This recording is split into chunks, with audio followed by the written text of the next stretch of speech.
Hello, and welcome to Constellation interviews for our upcoming conference in Virginia Beach, October 5th to 8th, the North American Systemic Constellations Conference we give every 2 years, and you can find out more information at our website, nasconstellations.org. And today I have a very interesting opportunity with two of our presenters, Cheney and Cilla Utne. Exploring ethnocentric belonging. Welcome. This is going to be very interesting. Thank you. Thank you, Linda. Oh, so happy to meet you guys and talk about this. So this sounds like a super exciting topic. Tell me, how did you come to talk about ethnocentric belonging?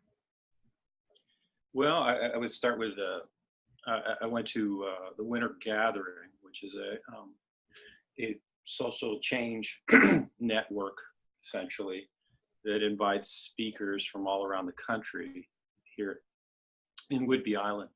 And Milton Bennett, who is a big influence in let's say formulating this whole idea, is a friend, and Cilla studied with him.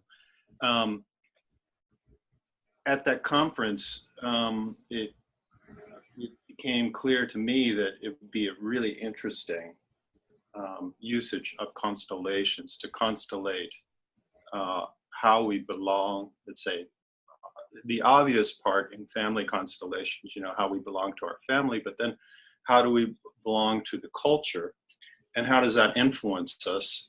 And with the current state in this country in terms of the strong polarities that we're facing and the strong belief systems, whether on the left or the right, it just seems to me that this would be utilizing Dr. Bennett's kind of model would be an interesting thing to constellate. And so from that point on, started working with that idea.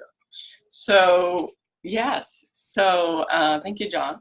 And so I just, to back up a little bit on Milton's research, he did this back in the 80s, and he developed a model called the developmental model of intercultural sensitivity.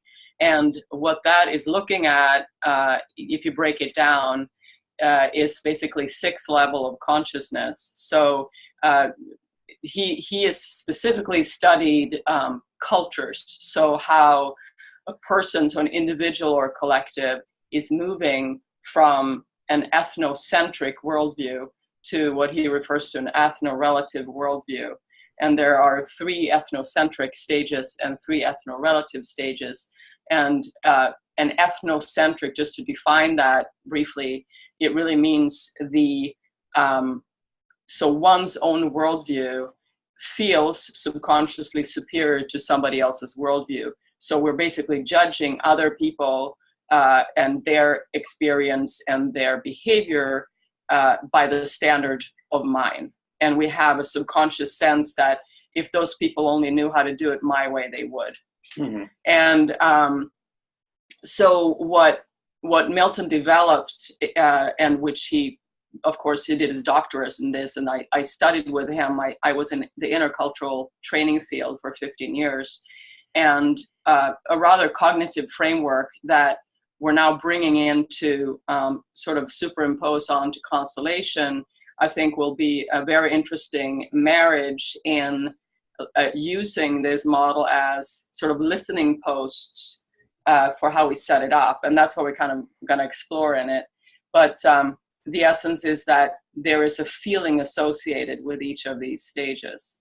So if, and the stages, we're going to go into them a little bit more in depth in the session, but moves from denial of a difference to defense, and then minimization of difference, which basically a lot of people that I have observed, both in the corporate world and, for lack of a better term, kind of the Save the World movement, get a little bit stuck in the minimization phase, which is where we say that all humans are the same. We are one world after all, and tolerance is kind of where we get to in that stage. And that's great, but it doesn't move us beyond a point where we can actually accept and adapt to somebody else's worldview and belief in a grounded and integrated way. So that's a little bit what we're going to feel into and explore, and looking at bringing it back home to American soil here. The polarity and polarization that we're experiencing in this country right now is in essence an intercultural consciousness issue. So we're going to take that to the metaverse. We're not going to care so much about anger or what I feel about one or the other issue or one or the other side, liberal or conservative, but we're going to look at it at the polarization itself and actually how destructive that can be to a society to do that. So yeah, we feel. Excuse me, go ahead. Go ahead, Linda. No, I was just going to say, excellent. This is really nice because it's really fits in well with our theme, Bridging the Divide, Healing the Personal Collective Soul. So who should come to the workshop? Well, I think people that are interested in social change, looking to become aware of the dynamics. I think this is it's eloquently described in a way that I think sometimes with constellation work, the intellectual side is maybe a little bit glossed over, and I think I've always been more intuitive with the work, but I also find it's helpful in terms of, I don't want to say placating the mind, but giving the mind a place. And, as, let's say, we are able to refine our thinking about a subject matter, then, and we become clear, the mind becomes clear about what it's perceiving.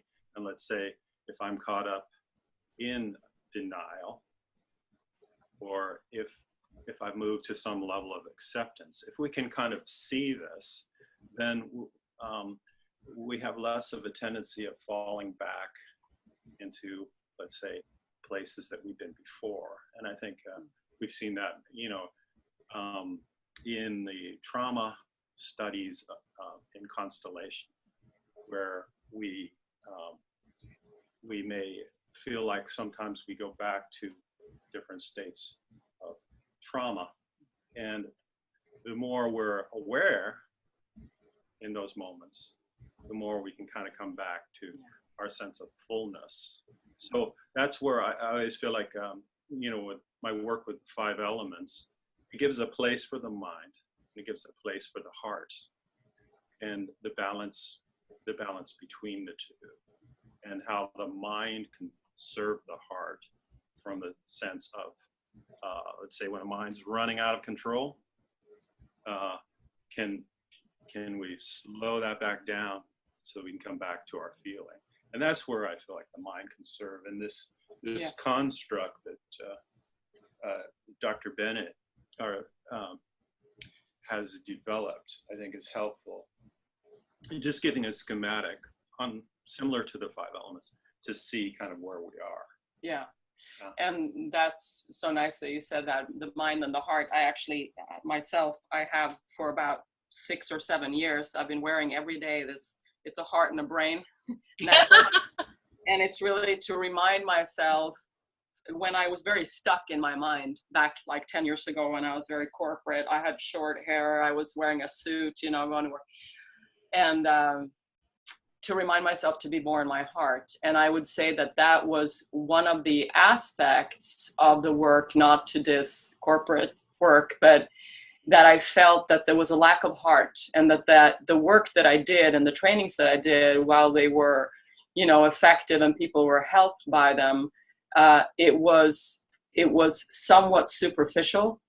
And when I found Constellation, and John has been in Constellation work a lot longer than I have, I've been in it for about 5 years, and went through the facilitator training just last year with Francesca Mason-Boring here in Seattle. And And that's where John and I met. And when I found constellation work and went through that journey myself and realizing, why do I do the things that I do in life? Why was I drawn to intercultural training work? Well, lo and behold, my own family history, with my mother born in the Soviet Union, moving to Finland and to Sweden and had a ton of trauma in her first 6 years of her childhood, and then closed the door on that story that then lived on in me. And I didn't find that type of healing for that particular trauma until I found Constellation. And then everything sort of fell into place on top of the intercultural work that I'd been doing. So it made a lot of sense. And I think it made a lot of sense to bring those two fields together. John and I are actually presenting at an intercultural conference also this fall at the CIATAR conference in San Diego, which is the Society for Intercultural Education, Training, and Research, which is a very similar type of group of people, but it's coming in from the intercultural lens as opposed to the constellation lens. So we're going to bring family constellation to that conference. Cool. Yeah. Well, that's very exciting. And somebody's approving your kitty. Yes, exactly. That's Ollie. Cheering us on. Oh, this is very exciting. So anything to add? Because I can see now you're going to be very busy with your workshop. It's going to be well attended for especially those of us that like to do collective work. Mm-hmm. Yeah. Well, I would welcome anybody who feels that they are a little bit stuck right now with our political climate and that you sort of can't see your way out of it. I would also welcome anybody who has experience with, immigration stories, of course. That's always, we all have that story somewhere in us. But to be able to compare and contrast cultural differences too. Like, I have lived in 7 different cultures in the world, and it's easier for us, I think, as humans to readily accept, for example, me as a Swedish person, I was born and raised in Sweden. I can see that there's a cultural difference in values with somebody who's from, say, Japan. Whereas when we come home and we have differences among us in our own culture, we tend to think that those other people just need to come back to this side and think like I do, because aren't we all the same? And to recognize that we have those differences within our own country here in America, I think is crucial to be able to bridge and move forward in a different way, regardless of what side of the issue you're on and what you're agreeing and your preferences are. Mm-hmm. Yeah, it's been fascinating with the work that we've already done to see the polarization characterized in the constellation, and just how you can see that it's in a way that polarization is the place that we share with, let's say, the person who's on the other side of that polarization. It's a feeling, we could call it a feeling of disconnect. Yet I always, my years of constellation work, I see that the disconnect is really the connection. And it's a feeling that that both sides are actually feeling at the same time. But the finger of blame oftentimes goes across that boundary, and that you're the reason. Yet healing that, and you could say there's numerous cultural traumas, just like what Cilla was speaking of in her own family of origin. You know, this country is a country of immigrants, and what's happened, you know, we've all heard those stories, and how do they currently impact us, let alone culturally what's happening in terms of the information that we receive.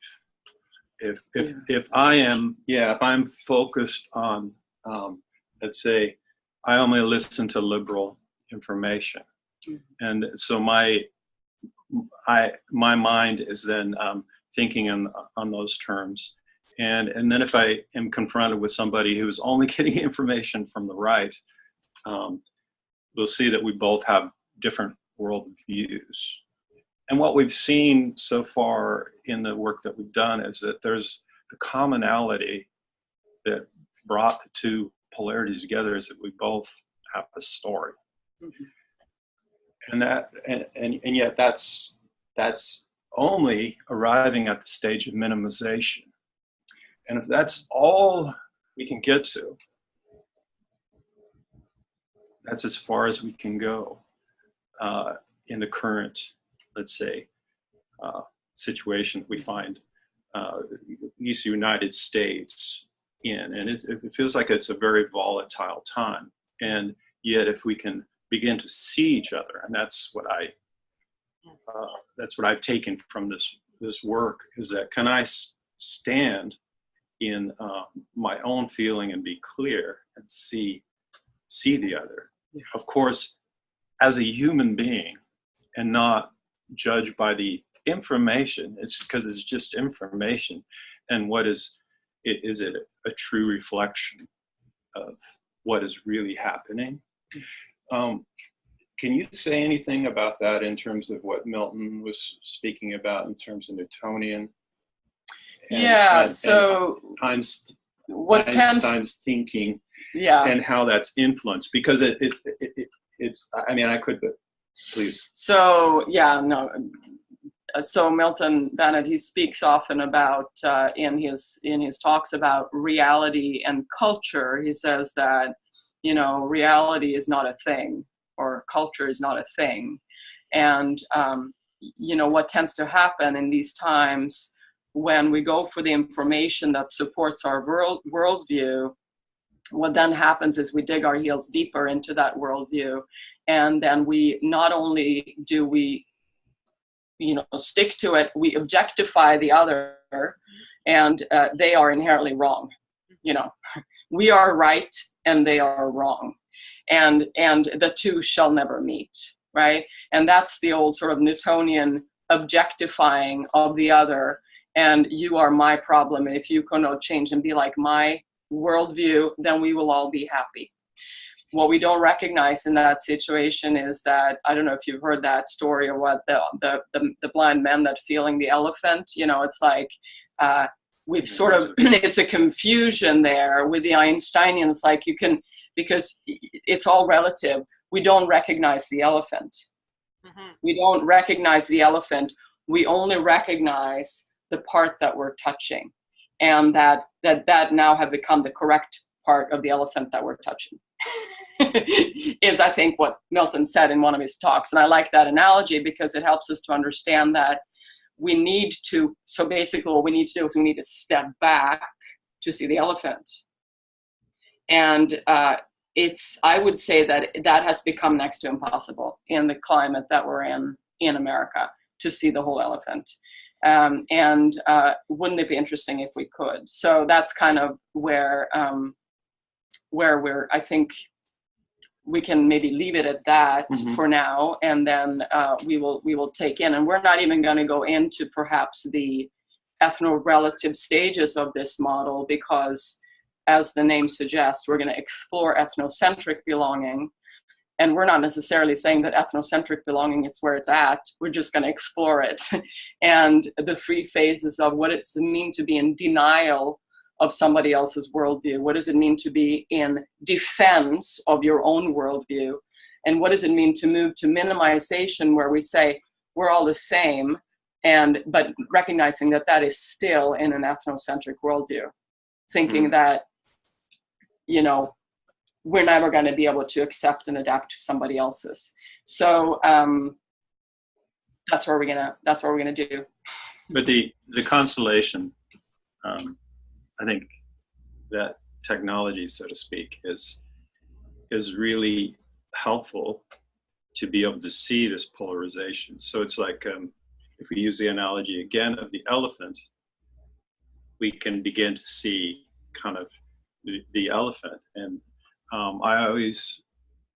my sense of entanglement, my own kind of personal definition when I'm in situations in the world is if I'm unaware of, let's say, I'm plugging into a business system that I've never been involved in, a company.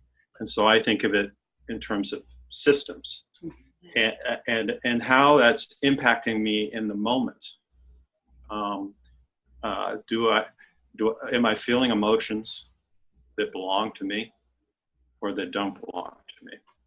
And are there aggressions, or there, let's say, a feeling of ease here? And this came about, I think, through my teaching piano, and when I would go into 36 homes a week, and each home would be different, and I'd go, this would be a really nice creative flow here. No creative flow, feel like I'm being strangled, so on and so forth. So this was kind of my education by fire. And so when we look at how these, that clearly I was entangled in these family systems, yet we can't help but be involved with whatever system we're plugging into.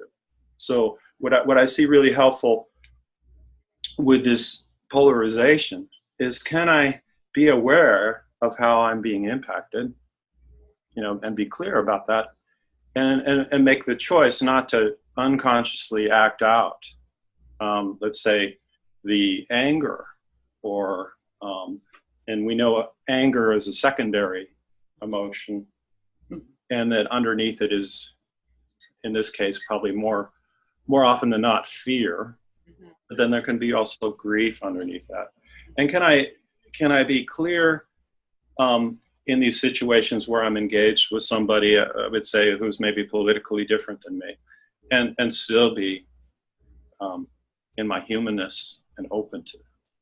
And that's where I see the value of what we're aiming for with this session, is to help people, let's say, find themselves, also be fully resourced, so to speak, so that they're not entangled in, it's a big issue. It's way bigger than any of us. So it's something. It is.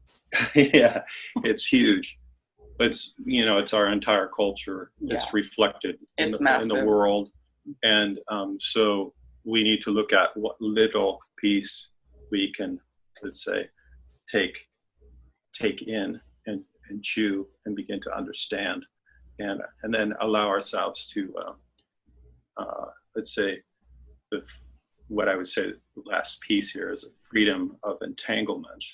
Is, can we be aware of those dynamics that we're plugging into without being impacted? Yeah, and I think one thing that John can offer at the end, because we have no idea where this is going to go when we set it up in this particular conference, depending on who arrives and what the feelings are with people that arrive, and we'll be very conscientious of that. But one thing that I think would be important to take some time at the end is for maybe all of us to do a 5-element sort of balancing constellation that will kind of take us out of the whatever space we've been in, so that we can all leave that session feeling resourced and going into whatever we need to go into next, because it is a big topic, and we're not aiming to resolve anything in 90 minutes, but we're going to explore it and see what happens. Right.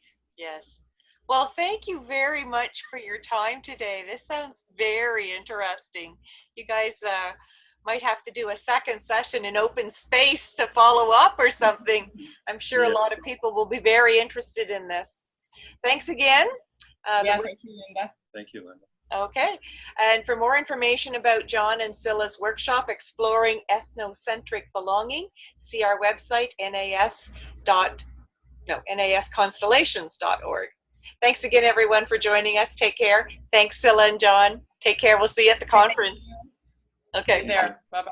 Bye-bye.